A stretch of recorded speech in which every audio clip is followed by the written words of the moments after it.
찬양하는 것도 처음인 것 같습니다. 오늘은 사람이 제비를 뽑더라도 라는 제목으로 말씀을 전하겠습니다. 우리가 눈을 감고 느껴보려고 하면은 수많은 일들이 이 시간도 일어나고 사라지는 명멸을 계속 하고 있다는 것을 느낄 수가 있습니다. 오늘의 나라는 존재는 수많은 선택들의 조합이 이루어낸 결과지요. 나의 생각과 인격과 그리고 나의 신앙의 색깔과 우리 각자의 마음 됨됨이까지도 그동안 우리가 헤아릴 수 없이 많은 선택을 한 후에 생긴 근육과 같은 것이고, 그것이 나라고 하는 인격체를 둘러싸서 오늘의 나를 만들었습니다. 오늘의 나는 어제의 선택이 빚어낸 작품이고, 내가 만나고 있는 상황의 많은 부분도 나의 의지의 결과입니다. 하지만 이 말은 절반의 진실입니다. 사실 인간은 자신의 생각과 선택대로 무엇을 완벽하게 이룰 능력이 부족하고, 인생의 절대 조건과 변수는 여러분의 통제 밖에 있습니다. 나만 잘한다고 내가 꿈꾸는 어떤 것이든지 이룰 수 있다고 생각하는 것은 현실에서는 실현 가능성이 매우 낮은 꿈 같은 이야기입니다. 아주 흔한 자기계발서에 나오는 몇몇 사람의 성공담이 모든 사람의 보편적인 기준이 될 수는 없습니다. 최근 태국에 머물고 있는 문학가이자 변호사인 한 분이 쓴 글을 읽었습니다. 그분은 태국에 머물면서 빈부격차가 확실한 사회, 우리나라도 그렇지만 우리나라보다 더 극단적인 사회를 목격했노라고 쓰셨습니다. 도로 하나 사이를 두고도 한국보다 더 화려한 거리들과 소비 행각을 보고, 반대편에서는 아주 적은 돈을 벌면서 그 엄청난 소비를 하는 사람들을 위해 서비스하고 살아가야 하는 사람들을 매일 볼 수 있었다는 것이죠. 태국 사람들이 동경하는 것은 세계적인 한국 아이돌 그룹 이 블랙핑크의 태국 멤버인 리사라는 사람이 동경의 대상이고, 자신들도 언젠가는 리사처럼 성공할 수도 있겠지라는 막연한 생각을 갖고 오늘을 꿈을 꾸며 살고 있다고 합니다. 그러나 그 꿈을 이룰 수 있는 현실은 매우 멀어 보입니다. 사람은 결코 자신의 능력과 선택의 해안만으로는 살 수가 없는 존재입니다. 성경은 뭐라고 말합니까? 잠언 16장 9절 말씀에 사람이 마음으로 자기의 앞길을 계획하지만 그 발걸음을 인도하시는 분은 주님이시다. 또한 야고보서 4장 14절 15절도 말씀합니다. 여러분은 내일 일을 알지 못합니다. 여러분의 생명이 무엇입니까? 여러분은 잠깐 나타났다가 사라져버리는 안개에 지나지 않습니다. 도리어 여러분은 이렇게 말해야 할 것입니다. 주님께서 원하시면 우리가 살 것이고, 또 이런 일이나 저런 일을 할 것이다. 인간은 내일 일을 알 수 없고 내일 일을 통제할 수 없고 장담할 수 없는 유한자입니다. 그것이 인간입니다. 돌아보면 이렇게 허점도 많고 결함도 많은 우리 각각의 사람들이 하나님의 은혜 속에 살아간다는 말은 매 순간 하나님의 인도하심이 우리들 곁에 있다라고 하는 말입니다. 이것이 바로 신앙의 신비고 믿는 사람들의 믿음 생활에 놀라운 점이 거기서 나오는 것입니다. 베드로 사도도 말했습니다. 베드로전서 5장 7절에 너희 염려를 다 주께 맡겨라. 이는 그가 너희를 돌보심이라. 우리를 돌보고 계시는 주님, 그리고 그 사실을 모르지 않고 정확히 알면서 나의 염려와 계획을 주께 맡겨드리며 인도함을 받고자 하는 사람들, 그 사람이 기독교인들입니다. 기독교인은 이러한 믿음으로 어린 양 예수를 계속 따라가는 사람입니다.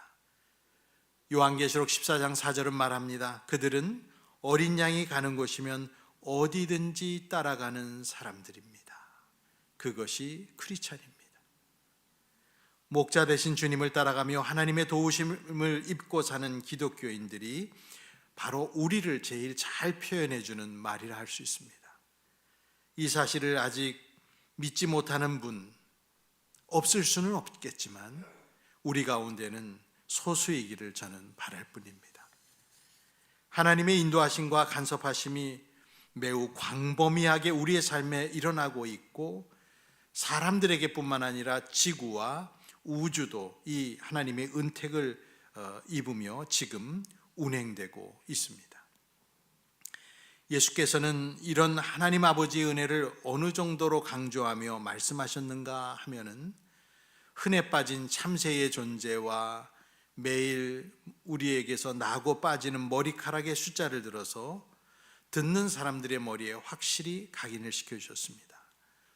오늘 이 누가복음 12장의 말씀은 한번 같이 찾아서 읽어보고 싶습니다. 앞으로 매 설교 시간에 한 구절이든 두 구절이라도 그래도 우리의 손으로 찾아서 성경을 읽는 부분이 있어야 될 것 같아서 오늘은 누가복음 12장 6절로 7절을 새번역 성경으로 여러분 앱을 사용하셔도 됩니다. 누가복음 12장 6절 7절 예수님 말씀입니다. 같이 읽어볼까요? 참새 5마리가 2냥에 팔리지 않느냐? 그러나 그 가운데 하나라도 하나님께서는 잊고 계시지 않는다. 하나님께서는 너희 머리카락까지도 다 세고 계신다. 두려워하지 말아라. 너희는 많은 참새보다 더 귀하다. 이렇게 하늘로부터 주어지는 은총과 보호는 오늘 이곳 소망인교회에 있는 믿는 모든 사람들에게도 미치고 있습니다. 구약시대 성도들과 신약시대의 일부 사람들에게까지도 적용된 제비뽑기의 방법을 보면 우리는 하나님의 인도하심이 어느 정도로 우리의 삶을 이끄셨는지를 알게 됩니다. 여러분 제비뽑기를 아실 것입니다. 또 해보기도 하셨을 겁니다. 우리 가운데 어떤 사람을 선출하거나 어떤 결정을 할 때 어떤 종이나 어떤 물체에 기호나 글자를 써서 통이나 주머니에 넣고 무작위로 섞어서 그 중에서 뽑는 것이 제비뽑기입니다. 지금 시대에 여러분들이 생각하기에는 매우 미신적으로 보일 수 있으리라 생각합니다. 하지만 성경을 보면 놀랍게도 이 제비뽑기가 광범위하게 사용된 역사를 발견합니다. 이스라엘의 12지파가 가나안 땅을 분배할 때도 제비뽑기로 하였고 또 다윗 시대에 찬양대를 구성할 때에도 제비를 뽑아서 그 직임을 정했다고 역대상 25장 8절에는 기록하고 있습니다. 찬양대원들이 그 속에 대가가 있든 초보자이든 스승이든 배우는 사람이나 누구나 막론하고 구별 없이 제비를 뽑아서 순번을 정하고 직임을 정했다고 말하는 것이죠. 그리고 아시듯이 이스라엘의 초대왕 사울왕을 뽑을 때도 12,000대 1의 확률로 12지파 속에서 한 사람 사울을 제비 뽑아 왕으로 삼았습니다.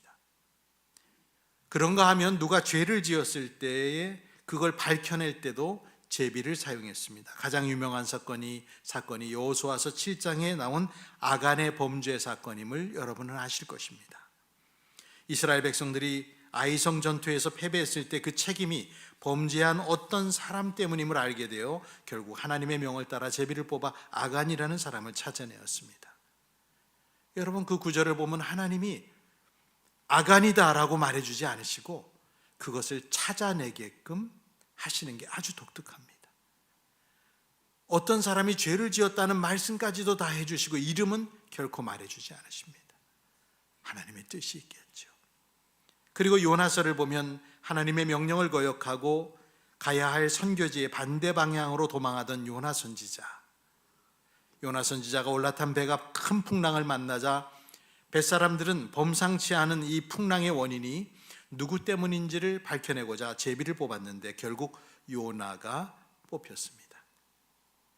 그리고 신약 시대로 넘어와서 처음 나타나고 마지막으로 기록된 제비뽑기인 사도 정하기가 사도행전 1장에 나타납니다. 예수님을 은전 30냥에 팔고 죄책감에 목매달아 스스로 자살하여 죽은 이 사도 가룟 유다의 빈자리를 채우기 위해 남아있는 사도들은 자격이 있는 두 사람을 정하고 두 사람 중에 누가 하나님의 뜻에 합한 자인가를 제비를 뽑아서 결정했습니다. 그래서 마띠아를 뽑게 되죠. 사도행전 1장 26절 말씀, 그리고 그들에게 제비를 뽑게 하니 마띠아가 뽑혀서 11사도와 함께 사도의 수에 들게 되었다. 어떤 도구를 통해 하나님의 뜻을 묻는 역사는 과거 대제사장의 복장에 넣은 우림과 둠밈이라는 것에까지 미치게 됩니다.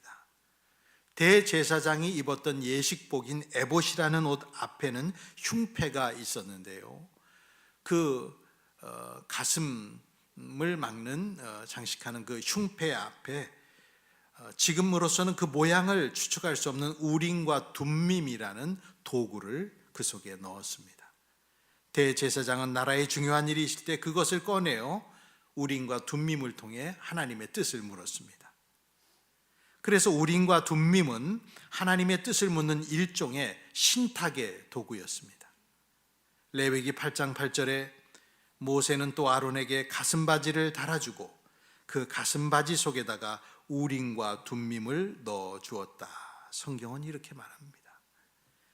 이런 종교적 그리고 문화적 배경 속에 살던 사람들은 우리가 오늘 읽은 잠언 말씀을 너무나 쉽게 이해했을 겁니다. 잠언 16장 33절에 제비는 사람이 뽑지만 결정은 주님께서 하신다. 하나님을 신뢰했던 사람들은 모두가 이 말씀을 믿었습니다. 뽑힌 제비를 불신하거나 거부하는 사람은 없었습니다. 제사장이 옷 안에 넣는 우림과 둠밈의 어떤 사용과 존재는 바벨론 포로기 이후에 다시 두 번째 성전을 짓고 성전 제도를 회복한 제2성전 시대에는 점차 찾아보기가 어려웠습니다. 아마도 예언자들이 하나님께 묻고 그 응답을 주는 역할을 했기 때문으로 보입니다. 여러분, 성경에 오늘 읽으신 말씀을 제비에 대한 말씀을 다시 한번 들어보는데요, 잠언 16장 33절에 제비는 사람이 뽑지만 결정은 주님께서 하신다.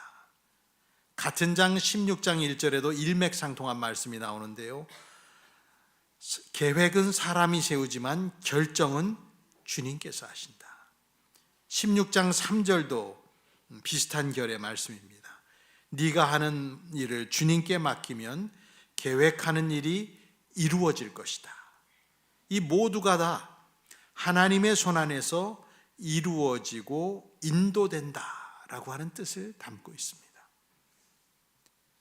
지금은 과거 성경이 없었던 시대, 종이가 발명되지 않았고 겨우 점토판이나 동물 가죽과 목간이 사용되던 그런 시대에 비하면 비교할 수 없을 정도로 하나님의 뜻을 밝히 알게 된 시대가 지금 되었습니다. 완성된 66권의 성경책, 그리고 지난 2000년간 축적된 교회 역사와 역사를 통한 배움, 그리고 성경을 연구하고 밝힌 석학들의 도움으로 어느 시대보다도 계시의 빛이 밝게 빛나고 있는 시대입니다. 지금은 촛불의 시대가 아니라 태양의 시대입니다. 그러나 그렇다고 해서 믿는 사람들이 하나님의 인도하심을 과거, 옛날, 고대만큼 그렇게 신뢰하고 따라가고 있다고는 장담할 수는 없습니다. 제비를 뽑아서 하나님의 결정을 알 수 있도록 계시하셨던 하나님께서 제비보다 더 뛰어나고 구체적인 안내를 주고 계시는데도 그것을 받아 따르고자 하는 확신들은 옅어졌습니다. 여러분, 제 생각이 틀렸습니까? 틀렸기를 바랍니다. 바라기는 하나님께서 여러분의 가정과 우리 교회에 알려주신 뜻을 전적으로 신뢰하고 따르는 여러분들이 되시기를 축복합니다. 성경을 읽을 때 주신 마음의 깨달음과 그 뉘우침, 설교를 통해서 하나님이 제시해 주신 내가 살아가야 할 길, 함께 믿는 주변의 교우들의 조언을 통해 주신 하나님의 뜻, 그리고 양심을 통해 조명해 주신 아버지의 마음, 이런 것들이 무시되지 않고 여러분들 가운데서 존중되고 또 여러분이 그것을 삶의 실천으로 옮길 때에 우리는 드디어 하나님이 나를 돌보고 계신다는 말씀을 나의 삶으로 받들어서 고백하게 되는 것입니다. 구약 시대에 제비를 뽑았던 사람들은 제비는 사람이 뽑는 것이지만은 그 결정은 하나님이 해주셨음을 의심 없이 믿었습니다. 제비를 뽑는 과정, 사람의 손가락이 그 통안을 더듬고 그것을 찾기 위하여 하는 그 마지막 순간까지도 하나님은 인도하신다는 믿음을 성도들은 갖고 있었습니다. 그리고 하나님의 뜻을 따라 뽑은 제비는 결과에 있어서 틀림이 없었습니다. 하물며 제비 뽑기보다 엄청나게 업그레이드된 계시의 방법으로, 우리는 그것을 어려운 말로 점진적 계시라고 부르죠. 이 엄청나게 업그레이드된 계시의 방법으로 우리 길을 인도하시는 하나님께서는 오늘도 우리에게 나를 따르라고 그렇게 여전히 말씀하신다고 저는 믿고 있습니다. 지난번 우리 교회가 찬양으로 함께 불렀던 선한 능력으로라는 찬양을 지으신 독일의 신학자요 순교자였던 보네포 목사님은 탁월한 신학적 지식과 방대한 인문학적 지식을 가진 최고의 지식인이었던 주님의 자녀였지만 매일의 생활은 하나님의 말씀으로 인도받기를 원했습니다. 보네포 목사님은 매일 로중을 통해서 말씀 묵상을 했는데, 로중은 290년을 이어온 독일의 진젠도르프가 세운 헤르누트 공동체의 매일 기도소가 로중입니다. 이 로중이라는 말은 제비를 뽑다는 독일어 로즌이라는 말에서 유래한 암호라는 뜻인데요, 처음에 이 로중은 1800개의 성경 구절을 놓고 제비를 뽑아서 제비 뽑기식으로 그 성구를 선택했습니다. 첫 시작이 되는 1728년 찬양 모임에 나온 형제들에게 다음 날을 위한 말씀을 건네주었습니다. 이때부터 저녁마다 간단한 성경 구절과 찬송이 선택됐고, 다음 날 아침에 형제 자매들에 의해서 집집마다 이 성경 구절이 전해졌습니다. 이러한 과정으로 헤르누트 로중이라는 매일 기도서가 탄생하게 된 것입니다. 로중이라는 기도서에 적힌 두 개의 성구를 마치 전장의 군인이 그날의 암호를 받아서 하루를 살아가듯 그렇게 믿고 해석하고 그들은 순종했습니다. 로중은 기존의 큐티와는 다르게 아주 단순합니다. 성구 두 구절, 구약 한 구절, 신약 한 구절이 적혀 있고 명문의 기도에 대한 글이 전부입니다. 지금도 이 로중을 전 세계 60여 개국의 사람들이 읽고 묵상하고 있습니다. 그 로중의 말씀 속에서 말씀을 통해 길을 열어주시고 믿음의 길을 가게 하시는 것을 성도들은 경험하고 있습니다. 말씀드린 것처럼 순교자 보네포 목사님도 이 로중을 통해서 말씀을 묵상했는데, 나치 독일 시절에 보네포 목사님은 강연차 미국으로 피신을 했습니다. 미국 여행은 보네포 목사님에게 가책과 혼란을 가져왔습니다. 그런데 로중이 그분의 길을 이끌었습니다. 1939년 6월 20일에 로중은 이랬습니다. 이사야 45장 19절, 나 주는 옳은 것을 말하고 바른 것을 알린다. 베드로전서 1장 17절, 그리고 사람을 겉모양으로 판단하지 않으시고 각 사람의 행위대로 심판하시는 분을 여러분이 아버지라고 부르고 있으니 여러분은 나그네 삶을 사는 동안 두려운 마음으로 살아가십시오. 보네포 목사님은 이 말씀을 받고 다시 독일로 돌아갈 결정을 했습니다. 6월 26일에 로중이 결정적이었습니다. 그날은 디모데후서 4장 21절, 너는 겨울 전에 어서 오라 라고 하는 성경의 구절을 마음으로 받고, 이 말씀들에 힘입어서 보네포 목사님은 미국 친구 교수인 라이놀드 니버에게 편지를 씁니다. 역사의 몹시 어려운 국면에 나는 독일 그리스도인과 함께 살고자 합니다. 나는 이 시대의 시련을 내 민족과 함께하지 않는다면 전쟁 이후에 독일 그리스도인들과 재회할 수 있는 권한이 없습니다 라고 편지를 쓰고 귀국을 결정합니다. 말씀이 믿음의 길을 여는 것입니다. 쉬지 않는 기도가 우리를 믿음의 길로 이끕니다. 말씀에 대한 순종이 우리를 믿음의 길로 가게 합니다. 저는 오늘 이 설교를 하고 있는 오늘 날짜의 로중 기도서를 열어봤습니다. 오늘 2024년 2월 4일의 로중의 말씀이 무엇일까? 제목이 이렇게 써 있습니다. 2월 4일 사순절을 2주 앞둔 주일. 히브리서 3장 15절. 오늘 너희가 그의 음성을 듣거든 너희 마음을 완악하게 하지 말라. 이 말씀이 오늘 여러분 중에 누군가에게도 해당될 수 있습니다. 그리고 아래쪽에 안나 니치만이라는 사람의 기도가 적혀 있습니다. 자애로우신 영이요 내게 은총을 인식하게 하시고 바로 그 때문에 복이 따말하게 하소서. 순종하고 흔들리지 않는 것, 그것이 이 시대에 내 뜻이 되고 내 기쁨이 되었으면 합니다. 순종하고 흔들리지 않는 것. 저는 정말 오늘 이 말씀과 이 기도가 오늘 제 설교와 너무나 딱 맞는 적합한 말씀과 기도라고 생각합니다. 저는 이런 것들을 우연이라고 말하지 않습니다. 우리가 기도하면 왜 이렇게 우연이 자주 일어나는 것입니까? 그것은 우연이 아닌 하나님의 섭리요 하나님의 인도하심이기 때문입니다. 제가 우리 소마인 교회를 정식으로 부임하기 전에 2009년 10월 25일에 성도들에게 저라는 사람을 소개하기 위해서 제가 대전을 방문해서 첫 만남을 가지며 강단에서 설교했던 말씀이 무엇인가 하면 에스더서 6장을 통해서 우연은 없다라는 말을 제가 정식으로 부임하기 전에 처음으로 설교했습니다. 그 설교에서도 오늘과 같은 뜻의 말씀들을 드렸는데 14년 전 저는 이렇게 설교했습니다. 하나님의 자녀들은 이제까지 살아온 길과 살아가는 삶과 살아갈 삶에 대한 독특한 믿음이 있어야 합니다. 그 믿음이란 우리의 삶이 하나님의 돌보심 가운데 있다는 믿음입니다. 라고 제가 그날 설교했습니다. 성도 여러분, 저는 제 자신이 하나님의 특별한 돌보심 가운데 있다고 늘 믿고 삽니다. 그래서 어떤 일이 닥쳐도 그 믿음을 붙들고자 항상 노력합니다. 여러분도 여러분을 지금까지 인도하셨고 이곳으로 오게 하셨고 앞으로도 인도하실 하나님의 돌보심을 믿어야 합니다. 저는 오늘 이 강단에 앉아서 오르간을 반주하는 김순아 집사님을 보고 그 생각이 났습니다.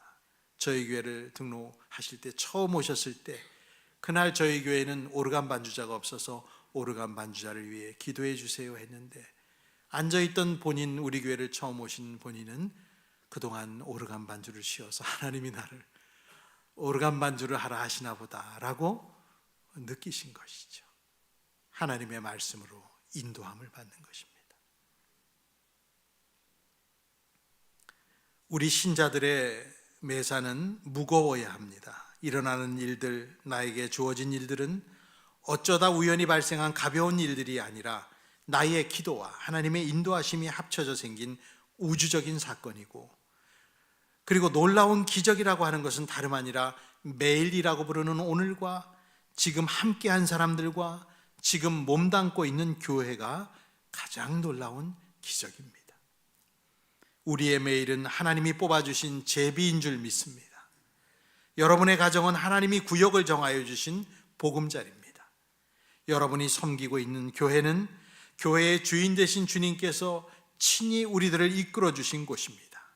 그 무엇을 가벼이 대할 수 있겠습니까? 하나님의 뜻을 구하지 않거나 거스르며 길을 가지 않도록 여러분 주의하시기 바랍니다. 제비는 사람이 뽑더라도 그 결정은 하나님이 하십니다. 성경의 제비 뽑기는 하나님의 주권적인 섭리와 개입의 표시입니다. 어제나 오늘이나 영원토록 동일하신 하나님은 여러분을 주권적인 섭리로 지금 이 순간도 이 현장에서 이끌어주고 계십니다. 그 손을 볼 수 있는 여러분들이 되시고 그분의 음성을 들을 수 있는 귀가 여러분에게 열리기를 축복합니다. 마지막으로 성경 이사야 30장 21절을 읽어드리고 말씀을 마치고자 합니다. 이사야 30장 21절에 네가 오른쪽으로나 왼쪽으로 치우치려 하면 너희의 뒤에서 이것이 바른 길이니 이 길로 가거라 하는 소리가 너희의 귀에 들릴 것이다. 기도하겠습니다. 주여, 제비는 사람이 뽑아도 그 결정은 주님이 하신다는 놀라운 말씀을 들었습니다. 제비보다 우림과 둠민보다 더욱 보배로운 말씀과 성령의 내주하심으로 여기 있는 각 사람을 인도해 주시는 주님, 매일 주님이 뽑아주신 제비와도 같은 날들과 사람들 가운데서 저희가 살고 있습니다. 이 사실을 잊지 않고 더욱 기쁘게 주와 매일 동행하기를 원하며 기도를 드립니다. 친구 되신 예수 그리스도의 이름으로 기도합니다. 아멘. 마지막 찬양은 복음송 중에 하나님은 우리의 피난처가 되시며 찬양입니다.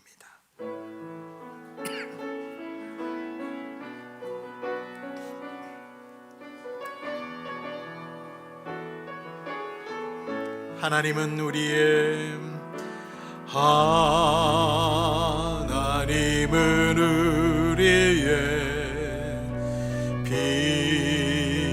피난처가 되시며 환난 중에 우리의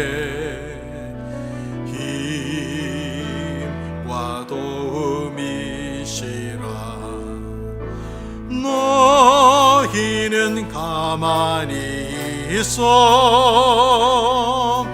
주가 하나님 되말지어다. 열방과 세계 가운데 주가 높임을 받으리라. 2절은 일어나 찬양합니다. 하나님은 우리의 피난처가 되시며 환난 중에 우리의 힘과도 사랑합니다. 내 아버지 사랑합니다. 내 아버지 찬양합니다. 내 온 맘 다하여 선포합니다. 예수 그리스도 주님 오심을 기다리 사랑합니다. 내 아버지 사랑합니다. 내 아버지 찬양합니다. 내 온 맘 다하여 선포합니다. 예수 그리스도 주님 오심을 기다리며. 아멘. 오늘 여러분들 가실 때 정신이 없어서 신청하지 못하시거나 또 짬을 못 내서 성경 구입 신청하지 못하신 분을 위해서는 교회 홈페이지에 사진을 찍어서 이렇게 올릴 테니까요, 오늘 못하신 분은 홈페이지에 사진을 보고 하시면 되겠습니다. 기도하겠습니다. 이제는 우리 주 예수 그리스도의 은혜와 하나님 아버지의 극진하신 사랑과 성령님의 감동감화 위로 교통하심이 오늘도 하나님께서 말씀을 통하여 나를 인도해 주시고 또 나의 삶에 허락하신 많은 제비와 같은 것들이 하나님의 결정을 담고 있다는 것을 굳게 믿고 두려움 없이 이 세상을 주님과 함께 살아가기를 결단하고 돌아가는 성도들 위해 영원토록 함께 있을지어다. 아멘.